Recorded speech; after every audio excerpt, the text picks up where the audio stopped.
We're here with Danny Gargan, trainer of Belmont Stakes winner Dornoch. Danny, first of all, congratulations on not just Dornoch, but also Society Man, Complexity, with all the horses that are actually doing so well at Gargan racing training. We're just lucky that, sometimes you get in a click and some horses do well. We have a lot of young horses that are getting ready to start running here in the future, so we're excited about watching them develop.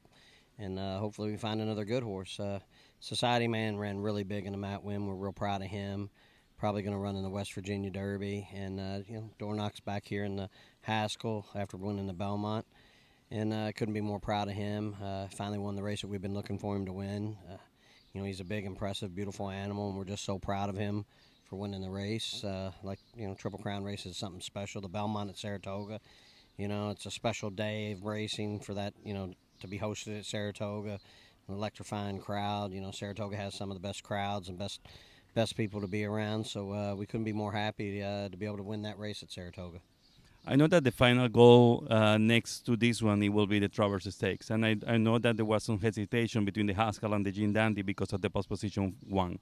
What makes you take the final decision to come here to Mama Park? Well, it's one of those things we're all playing cat and mouse. I still don't know who Todd's running.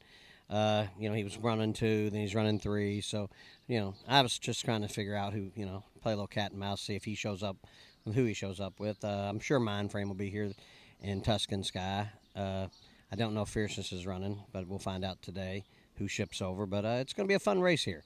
It's a grade 1. That's the determining factor. Whoever wins this is probably going to be 3-year-old champion, and that's what we're trying to make him, 3-year-old champion. It's something that he deserves, I think, in my eyes. I think if he wins this, he's going to be right there in the hunt of it. And then, I like the timing going back to the Travers. You have 5 weeks instead of 4. He run in the Belmont from the Derby. It's 5 weeks. I really like the way he went into the Belmont with the 5 weeks. So I'd say the 5 weeks was the biggest factor. And the weather's not bad here right now. It's not super hot. It feels great here today. And, if it stays cool like this tomorrow, low 80s, it'd be nice to run in a nice breeze that we're having here in a cool day and not get too hot. And if you wait on the G1 Dandy, you never know. It could be 100 degrees that day, and then it's a hot day. It drains more, and you've got 4 weeks back. So there's a little determining factors. The 5 weeks has probably made the biggest decision in my mind, just because when he ran in the Derby, we had 5 weeks to the Belmont.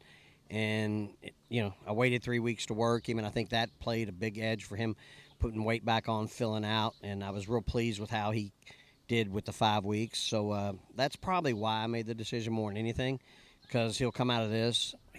I'll wait, almost 3 weeks to breeze him, and he'll only get 2 works before the Travers. Kind of just do the same thing we did going into the Belmont, and hopefully this springboards us right over there. And if we could win today, and then, who knows if we get, Travers is the ultimate goal for the 3-year-olds after the Triple Crown races. That's the big race after.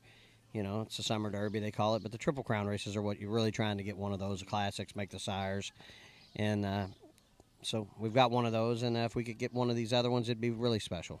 Definitely. For tomorrow's race, as we said before, position 1. But this is a small field. What's your expectation for tomorrow?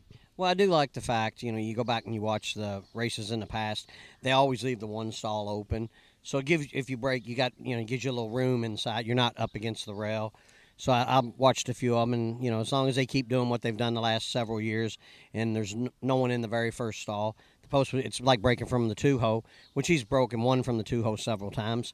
So, we're going to break running, and, we'll come out of there running, and we'll see who goes with us. Mindframe obviously won't go the lead. He comes from off of it a little bit.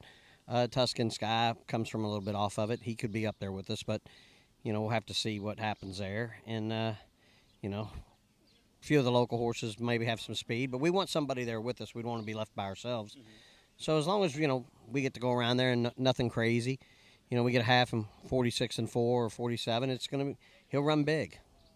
3/4 and 10, somewhere in there, 10 and change, he'll keep running.